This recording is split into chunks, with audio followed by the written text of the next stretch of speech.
Well, hello and welcome to Waterproofing Wisdom episode 9. My name is Ben Hickman and I am the technical director of CLW, and I love waterproofing. And today I wanted to talk to you about basements and major refurbishment schemes. So I wanted to share with you some three-letter words. Is net zero carbon shaping the market? Yes, it is. And then here are some three-letter words: ESG, which it stands for Environment, Social, and Government. And that is one way for large corporations to think about their impact on the world and how do they do things, similar to CSR, corporate social responsibility. Apologies if I'm getting this completely wrong. This isn't my specialism. But my understanding is that if you are a large corporation and you want to attract investors, part of what you need to do is tell the world we care about the environment. And part of how you would do that is by only leasing environmentally friendly offices. And part of how you would do that is by choosing an office which has a good EPC. Now, as of April this year, a bad EPC is, you cannot legally lease that to a corporate entity anymore, if I understand it correctly.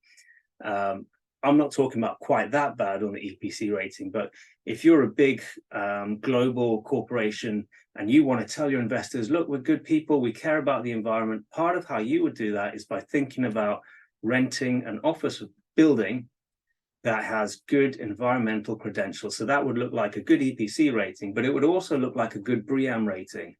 And that would mean one way of achieving that would be to refurbish an existing office building, bump up the thermal performance, and obviously make it look nicer and a much more attractive place to be. But you would want to save all of the embodied carbon that's already there, or as much as you can. So reuse the foundations, reuse steel if possible, that sort of thing, which is environmentally friendly. Now, if you have a large office building in the center of, say, London, that probably already has a basement. And when you refurbish that, you're going to want to use that basement. It's part of your embodied carbon. You wouldn't want to rip it all out and start again.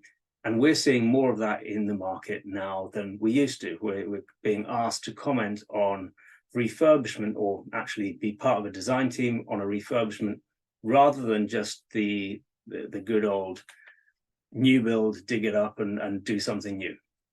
So why does that matter? It matters because we see day in, day out, design development teams completely underestimate what's going on with waterproofing and how that's going to impact program. And so earlier this week, we've issued our report on a refurbishment scheme where the basement floor slab is just mass fill concrete and it's cast in bits. They don't have enough headroom to put a cavity drain membrane in. And so really the only viable option is going to be to effectively underpin and dig down in the basement. That hasn't been allowed for in the program, hasn't been allowed for in cost. It's going to have big implications. And it's come about by somebody just not knowing enough about waterproofing, perhaps getting some basic input from a supplier who's very keen to sell them their products, but they haven't thought it through enough. And so my appeal to you is, if you're doing a refurbishment scheme on a project with a basement, get good quality, independent basement waterproofing advice. And that sort of company like ours would assess the current waterproofing performance, think through, well, is that going to be a good enough waterproofing performance if the burst water main happens outside? Consider what future waterproofing performance is needed. And then we would come up with a design philosophy. This is how we're going to do it. You want to know that early because it could impact another three-letter word, GIA, gross internal area. That can affect your funding and the value of your development. And so the other way we can help development teams think through is, well, can we relocate that? That needs to be very dry. Let's move it away from the perimeter wall. Bike store could be a little bit wet. We can put that on the struck concrete that currently looks dry, and it's a little bit safer. So we can help design teams think that through. My personal 2023 goal, one of them is to achieve a handstand push-up.